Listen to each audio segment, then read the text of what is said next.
directions to Tunnel Trail.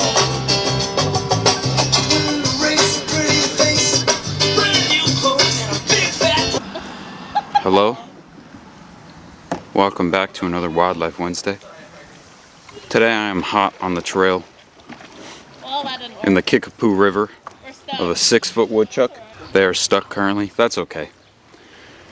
Lola and I here are piloting the lead boat on this expedition for the 6-foot woodchuck. Get it again.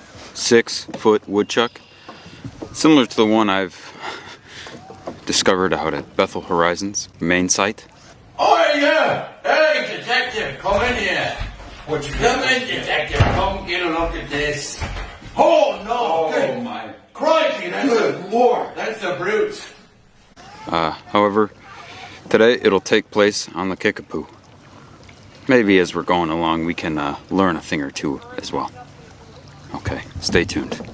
As you can see there, now, you know, the detective showed up there in the beginning, hopefully wanting to explain, you know, the ins and outs of the Kickapoo River. The detective had quite a busy day of just canoeing, and so there was no time to actually film and talk about the Kickapoo River while paddling, unfortunately.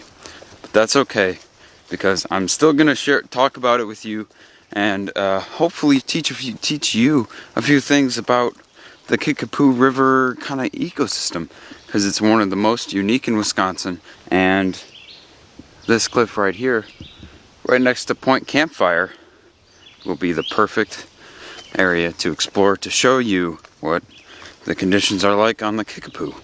I have made my way down the side of the cliff to directly beneath the cliff. Maybe not so gracefully, but I got down here safely. And this is a perfect example of what we saw while canoeing on the Kickapoo River. Basically, the whole thing is surrounded by these limestone and sandstone cliffs, just like this one here. This one happens to be sandstone. On these sandstone cliffs, you have chasmophytes. Chasmophytes, or I forget the other term, but chasmophytes refers to plants that grow exclusively within rock. So, exclusively, honestly, within rock cracks, more specifically.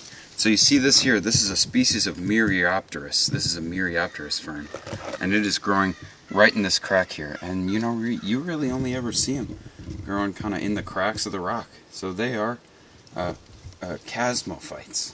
As we look around, this is a kind of a northeast facing cliff, but it is shrouded within a forest. And what that does is it makes it very cool, very moist, and it just creates this really super incredible microclimate, which allows these strange and weird plants that you wouldn't really find anywhere else growing here. And so along the Kickapoo River, it is a haven for many different species of plants that you will not find anywhere else in Wisconsin. It is such a wonderful habitat for those there, not only because of the cliffs, but because of the Kickapoo itself. Now, the Kickapoo River is a little bit different from your average river because it's a spring-fed river, and very healthy, actually, trout stream, and trout you wouldn't think would necessarily grow or live in a stream that you would think gets warm because they love the colder rivers. But because it's spring-fed, it stays a relatively constant temperature year-round, and these trout are able to survive the super hot, super warm summers of Wisconsin because they love water that's, usually below 60 degrees. So again, the Kickapoo River is not only special because it has these wonderful cliffs that provide the ecosystem, or provide, the actual substrate for these plants to grow on, and maybe even some animal, bird, maybe even bat species to live in and through, but because of the river itself, because it is spring-fed, and because it is colder year-round, creating an incredible microclimate. So yeah, the Kickapoo River is an especially astounding place here in Wisconsin, and one that here at Bethel Horizons, we're super lucky to be able to get out to canoe on with summer camp, as we will in just a few weeks, and even to go on staff training, just as the detective and I had done not long ago. And I guess to kind of circle back to that, now the detective was out there for a reason, and you know, after a long day on the Kickapoo, that case was just about to be solved, and I'll show you how it kind of all came about in the end here. Take a look. All right, not much is going on. The staff is cooking dinner, spaghetti night. Oh, hey, Ben Pritchard. Detective friend, I didn't see you there. Are you just playing in the sand, Ben? You know, it's good, like, nice substrate to just go mess around in, you know? Yeah, okay. Come here. It's scientific. Yeah, come here. All right. I'm hot on the trail of a 5'10", maybe 6 foot. It's this underspeed woodchuck, 150 woodchuck. pounds, massive. That's a big woodchuck. Ben, What? don't move. Just do you look. see? What do you see, I detective? think I see it. It's holding a trash bag right now. I mean, it looks terrifying. This one may be even bigger, faster, and stronger than the one I caught at Bethel Horizons. The tunnel trail woodchuck is nothing. You don't want to mess with that. Aye. But, detective, you're on the case. You gotta do something. Ben, this is my time. This is why I am here, Ben. I believe you, detective. You can do it. Okay, here we go. I'm going in for the capture. I remember that.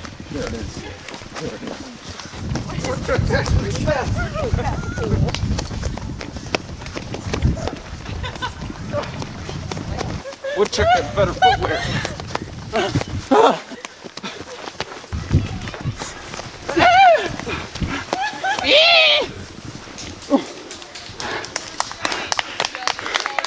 Hey, restrain the woodchuck. Wait. Woodchuck. James Marlowe! Oh, you weren't supposed to know it was me, but I'm sorry.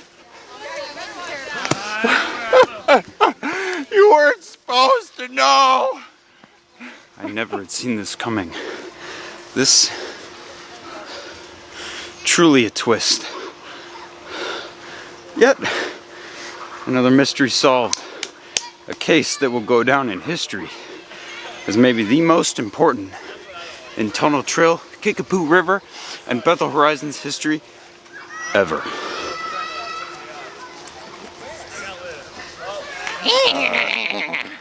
I hope you enjoyed this Wildlife Wednesday. I hope you enjoyed, some of the goofy antics and learning about these incredible microclimates that the Kickapoo has to offer.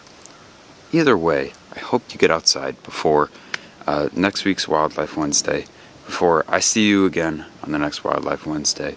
Whether it's just around the block or to the Kickapoo itself, make sure you get outside, and I'll see you on the next one. Thanks for watching.